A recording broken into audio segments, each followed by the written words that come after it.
Okay, guys, I am going to go ahead and left off on the last video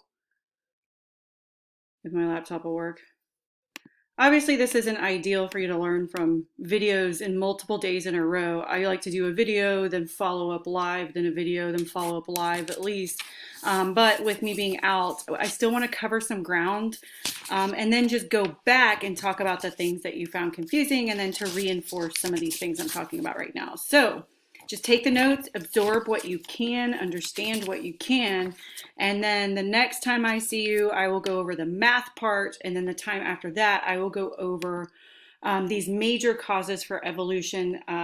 In particular, genetic drift is going to be the one that you struggle with in the beginning, and then we're gonna do a Skittles activity. So please go ahead and get a bag of Skittles, not a family size bag because we're counting colors. So remember back when we did the M&M thing, if you got the family size bag, that was not going to work. Also, the mini bags are too small, so no fun size bags, just the regular Skittles. Like if you're at Walgreens and you walk up to the register and there's the candy, just a regular bag of Skittles, okay? Because we're going to do a Skittles activity that helps you understand what genetic drift is.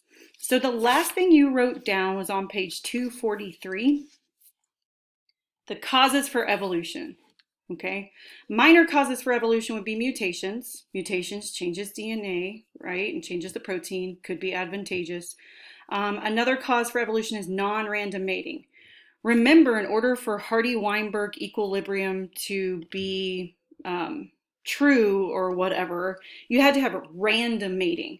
Random mating meant that there's an equal probability that one mate will be matched up with another. And we know that that doesn't happen because of preference. All right. So I said that if you had one female bird and there are 10 males trying to mate with her, she is going to have a preference for the one. And different birds have different mating rituals, which we'll watch a video on that later. It's actually kind of funny and cool. But depending on the bird, let's say it's like a peacock. Female peacock is going to prefer the male that has the biggest, brightest feathers. Okay, so she has a preference. So that's not random.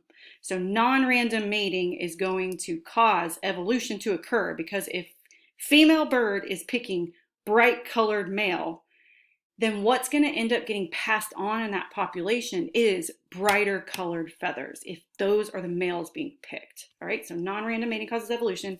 And then you have three major causes. Natural selection, we had a whole chapter over that. I'm not going to spend any time on that today. And you got a test over it, and everyone did pretty good on that test. So I'm not going to go back over that except just to read what's on the slide. And then we have this thing called genetic drift, which is going to be the difficult topic that we'll go over with the Skittles, and then gene flow. All right, so let's go. So number three, I'm on page 243. Number three is natural selection. So just as a refresher, individuals with variations better suited for the environment pass those alleles on to the next generation. Okay, and this graph right here, is this showing you a finch? 1976, the beak length was a little less than 9 millimeters. After a drought, the beak length was, that would be 9.75 milliliters. So the population, the ones with the longer beaks, were able to get food during the drought. They were able to reproduce, pass on their traits. So then the whole population ended up with longer beaks. Cool, that's natural selection. Number four is this thing called genetic drift. What I want you to understand about genetic drift, it does not have any kind of natural selection or any kind of real selective pressure involved, meaning it is a complete random event that occurs that causes a trait to be more prevalent, but that trait is not considered more advantageous to survival. All right. Let's see, on this slide, I want you to know that, I want you to circle this, small populations. So when we're talking about genetic drift, we're talking about small populations. The allele frequencies are going to fluctuate from one generation to another based on complete random chance. Has nothing to do with survival, has nothing to do with natural selection. Our two types of genetic drift are founder effect and bottleneck effect. Founder effect. And if you look at this picture right here, you see by random chance, a subpopulation separates from the larger population, and by random chance, they just so happen to have this one trait that is more prevalent. So if you, sorry for that noise, I'm in this conference room and there's this really loud air conditioner, so hopefully you can hear me good. A few individuals are isolated from a larger population, and therefore, by random chance, certain alleles are under or overrepresented. And you're like, lady, I still don't know what you're talking about. So let me give you an example. Polydactyly among the Amish population in the United States. You can look at this and you can, okay, students will always be like, no, having an extra finger is an advantage for survival. No, it's not. I've had students who have actually had polydactyly. They get the extra finger removed, but the finger is completely non-functional. So the extra finger, so I had this one kid in one of my classes, and he was born with a sixth finger, and it was like this little thumb right here, but it was completely non-functional. He said he couldn't even move it. So he just got it like cut off, and then he had like a little scar right there. So it's kind of cool to be talking about this, and then he raises his hands, and he's like, yeah, I had that. And so we all got to ooh and ah over his scar. So anyways, besides the point, what does this have to do with founder effect? It has to do with, like, actually that was part of the point, that there is no advantage to having this sixth finger, okay? So that didn't help them survive more. So what actually happened? Why is it in the Amish population in the United States, there is a high incidence of polydactyly? Well, let me tell you what happened. Over here, so watch my cursor, this is all of the Amish people in Germany back in the day. 100 of them got onto a boat to come to the United States.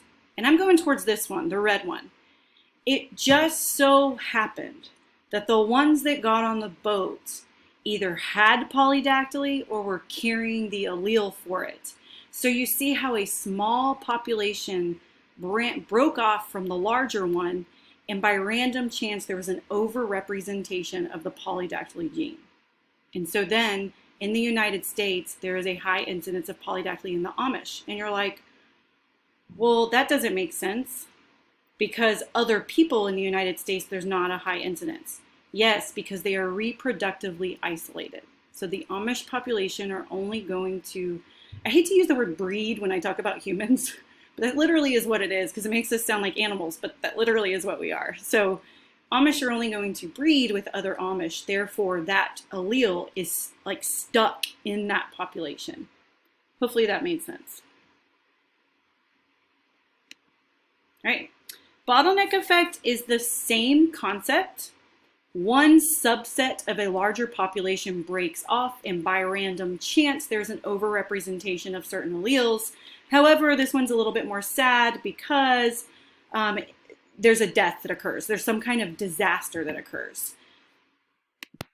And so the classic example for this class is the northern elephant seal that was hunted nearly to extinction in California. And so in the 19th century, they were considered extinct. I do know that there is a group of them found on Guadalupe Island in Mexico. And so why is this a big deal? Well, if you look at the colors in this bottle represent traits.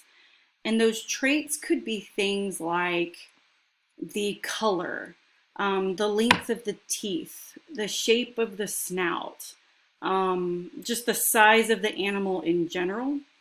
And so you see you have white, blue, and yellow. Those are all different versions. So let's talk about like teeth length.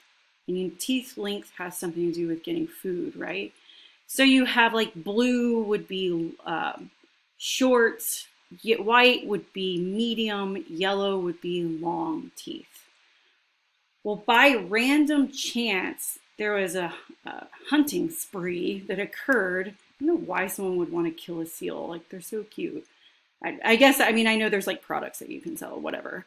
Anyway, so there's like a hunting spree, and by random chance, the ones that got killed, all the ones that had the longest teeth got killed. And then you end up with a population with mostly, I think I started with blue, with mostly short teeth. And then you have one little medium tooth one here. So you see how by a random chance a disaster wiped out, a disaster such as a hunting spree, wiped out one of those alleles. It's never going to come back. And so with that reduced genetic variation, it's a very fragile place for this population of seals to be, because if the environment changes and let's say long teeth were the only way that the northern elephant seal could survive, they don't have a chance because that allele is no longer in their population. So hopefully that made sense. I will do a visual for you when I see you on Zoom, because I'm just going to recap some of these vocab words. But same thing, by random chance, a subset of a population breaks off and there's an over or under representation of an allele. And you can see with my example with the seals, an allele for, and this is the example I gave you, an allele for really long teeth got completely knocked out by random chance. So now that isn't an option for them anymore. So they are protected and all of that stuff. That's called the bottleneck effect. All right. The fifth major cause of evolution is called gene flow. Easy. Gene flow doesn't really have a lot to do with natural selection at all. This is just movement of fertile individuals between populations, gaining and losing alleles. So the polar bears are moving inland, bringing their light-colored alleles with them. They're mating, some of them, not all of them, they're mating with grizzly bears. So do you see that's gene flow? The genes are flowing into the area. And so a big mistake that students make, they will call this Amish example gene flow. They'll say, oh, that's gene flow. They got on a boat, they came to America, they're polydactyly with them. They are reproductively isolated. If the Amish all of a sudden decided that they were going to start mating or breeding with non-Amish, then that would be gene flow, but they're not doing that. That's why that's founder effects, because they're reproductively isolated with that over represented allele. Gene flow means that foreign birds or foreign lizards or foreign whatever comes into an area that they do not ordinarily live in, and they start mating with the natives, bringing their different alleles in. What this does is reduces genetic differences between different populations, okay? So if you have bluebirds coming into a territory that only has yellow birds and they start mating, well, pretty soon there's going to be not a big difference between those two populations that are originally there because of the gene flow. So gene flow has to do with immigration into an area and mating, not just immigration, but the mating with the natives. So hopefully that made sense. I like how I say that, like that's going to make a difference. So if I say hopefully that made sense, that means it's going to make sense, right? Because if it didn't make sense, I want you to say something, okay? Don't be scared to say something. All right. How does natural selection bring about? So we're talking about natural selection again, adaptive evolution. And so fitness is going to be the contribution an individual makes to the gene pool of the next generation. Natural selection can alter frequency distribution of heritable traits in 3 ways. So notice we talked about the 5 causes of evolution, one of which was natural selection. Only one of the 5 is natural selection. And we talked about genetic drift. Now we're going back to talking about natural selection again. So I just want to make sure that you guys realize that we're kind of jumping around a little bit. So back to natural selection. How can natural selection work? It can work in a way it's called directional selection. Means it's moving towards the other extreme. For example, let's say you have all white mice. All of a sudden, the ground is no longer light colored, the ground is dark colored. Well, natural selection is going to select in the direction of darker colored mice so they can blend in and not get eaten. That's directional selection. Natural selection is selecting in one direction.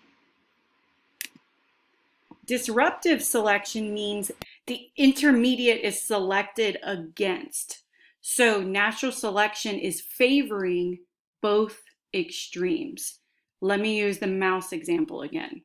Let's say you have a land area that has really light colored soil but dark colored rocks. Light soil, dark rocks. This happens in the ocean a lot. But since I started talking about mice already, I'm just going to stick to the mouse example. So you can just imagine in your mind light colored soil, dark colored rocks. Light colored mice are going to blend in with the soil. Dark colored mice are going to blend in with the rocks. Brown, like intermediate colored mice are not going to blend into either. So nature is going to select for the light colored mouse and the dark colored mouse, and the intermediate mouse is most likely going to get eaten. This is the least common type of natural selection. It's just not likely that you really see much disruptive selection. So both extremes are favored and the intermediate is selected against. Third type of selection, come on slide, it's called stabilizing selection. Stabilizing the selection is the opposite of disruptive. The intermediate is favored. So back on my topic of mice, let's say you have beige soil and beige rocks. The beige mouse is going to survive. The light colored mouse and the dark colored mouse are not going to blend in. They'll get eaten. Another really good example of stabilizing selection is human birth weight. Human birth weight is like a really, or any human birth rate, any kind of mammal birth weight. Okay, so humans are between 6 and 7 pounds at birth. That's the normal healthy weight, 6 and 7 pounds. Because if they're lower than 6 pounds, they are not developed enough and they'll have trouble breathing. If they're bigger than 7 pounds, then there's a likelihood that they will not, that there will be like difficulties with labor because they'll be too big to come out. And then if they get like stuck or whatever, they definitely won't be able to breathe very well, and usually an emergency C-section is going to occur. All right, so that's a really good example for that one. And then here are some pictures. So remember, directional selection is going to favor one extreme towards an extreme. Disruptive selection is going to favor both extremes, and then stabilizing selection is going to favor the intermediate. Ooh, and we've given some really good examples here. So if you want to pause, let me move my frame. If you want to pause and write these down, these are actually really good examples down here too. Larger black bears survive extreme cold better than small ones. The larger the bear, the better it is, and there is no limit on how big that bear is. The larger the bear, the better it is to survive. All right, disruptive selection, small beaks for small seeds, large beaks for large seeds. Intermediate beaks are not good for either. And then stabilizing selection, I already gave you the human birth weight. So I would pause and write those down because those are really good examples right there. I'm about to click. Boop. All right. Sexual selection, sexual selection is kind of a form of natural selection because if certain individuals are more likely to obtain mates, then they're more likely to pass their traits on. So I have some vocab words and some really ugly black pictures on page 245. You'll get to see them in this video, so sorry about that. If I could print in color, I would. So this is a form of natural selection. Our first vocab word would be called sexual dimorphism. Sexual dimorphism means there is a difference between the two sexes, like a really obvious difference. Do we have sexual dimorphism in humans? Yes. Size, color, ornamentation, and behavior, there's big differences in humans. Peacocks, big differences. This is the female, this is the male. Okay, that's sexual dimorphism. And then in lions, this is the female, this is the male right here. Two like extremes, so differences between male and female. When you think of animals, you're like, where is there not a difference between males and females? Well, you could say like with certain fish, certain amphibians. I mean, you can always look, like if you looked up how to tell a female from male frog, I mean, you can definitely tell. I would say like with our fruit flies, it was really hard to tell males from females. There is a certain degree of sexual dimorphism with our fruit flies because you were able to tell, but it's not that obvious as these are. So I would say there's like a range of sexual dimorphism. All right, sexual selection. There are two types of sexual selection that play a part in, what gets chosen, what wins the mate. Intra-sexual selection means selection within the same sex, males competing with males. So if a male lion is competing with another male lion, the one that is the strongest and the best fighter is going to win. That is intrasexual selection. It's a type of natural selection. Intersexual selection is mate choice, so a female choosing a showy male. So when you think of intra, I want you to think of two males fighting for a mate. And when you think of inter, I want you to think of a female choosing a mate. Could these go hand in hand? Yes, the female could be watching this fight between these lions and say, yep, I want that one. So they could kind of go hand in hand, but they are separate definitions, just so you know. All right. How do we, and that was really, that was really it for sexual selection. Just wanted y'all to know that. I think y'all already pretty much probably knew that, but we're gonna watch, I have to remember to show you the bird video. It's a cool video. Preserving genetic variation, this is kind of an interesting thing. So a way to preserve genetic variation within a species, diploidy. Diploidy can preserve recessive alleles that are less favorable because it hides them. Right? So if you have a heterozygote with a recessive allele that's not very favorable, that recessive allele will continue to be passed on from generation to generation because it's hidden in the heterozygote. Now, how has this become an advantage? It's called the heterozygote advantage. It means that the heterozygote actually has greater fitness than the homozygote. So with sickle cell disease, if in Africa, obviously, because that's where malaria gets transmitted by mosquitoes in Africa. If a person is carrying a recessive allele for sickle cell disease, they are better able to survive malaria than someone who is not carrying a recessive allele for sickle cell disease. So that's called a heterozygote advantage. Another example of heterozygote advantage is with cystic fibrosis. So remember, cystic fibrosis is a recessive, homozygous, obviously a recessive disease. It has to be homozygous for someone to have it, where the lungs, something messes up with one of the salt pumps, and in the lungs fill up with mucus. It was found that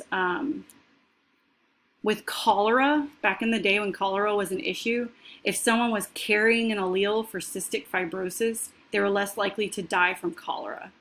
So kind of interesting. Okay, natural selection in humans. Ooh, maybe we'll watch that later, but we're not gonna do it today.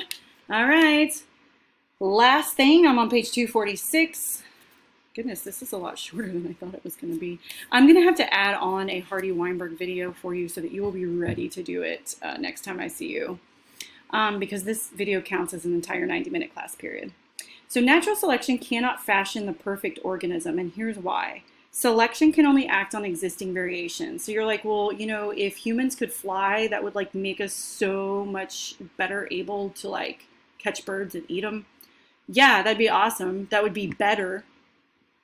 But that genetic thing has not come up. The ability for humans to sprout wings and fly just hasn't happened. That mutation or whatever just hasn't happened. So we haven't had that option at this point. So it can only act on what's in existence. Evolution is limited by historical constraints. This means that a species cannot just completely start over. They are limited by what they got from their ancestor. So I'm just trying to think. You could think of really anything, like a whale. They're really big. That might be kind of annoying at some points, being so big, needing to eat so much. Well, it's not just gonna eat, they're not gonna evolve into smaller sizes and not have to eat as, I don't know, this is a really stupid example, but I'm trying to finish this so that I can go. But I think you guys get it. If an animal has a certain trait that their ancestors had, they're not just gonna get rid of it. They can't just start fresh, start clean. It's just whatever was there before. If it is detrimental to the survival, it will eventually be phased out, but otherwise it's just going to stay like that. Hopefully that made sense. There we go. I said it again. Adaptations are often compromises. So the classic example of this is so flowers. Flowers have adapted to be brightly colored so that pollinators are attracted to them. Well, their bright colors also attract herbivores. So it's kind of like a compromise. Like you got to weigh the risks and the benefits of it. So, and then chance, natural selection, and the environment interact. And so we talked about some of those chance events, the bottleneck effect and founder effect. We've talked about natural selection, and then the environment changes. All right. I am going to go over, so you're going to watch a video of Mr. Anderson explaining Hardy-Weinberg problems, and the next time I see you, I'm going to go over vocab words. I'm going to go over these 4 sample problems, and then we are going to work Hardy-Weinberg problems together and then do test corrections. All right, here is a video that Bozeman Science, he explains Hardy-Weinberg really well, so that when I see you, you'll be pretty good with knowing how to do it.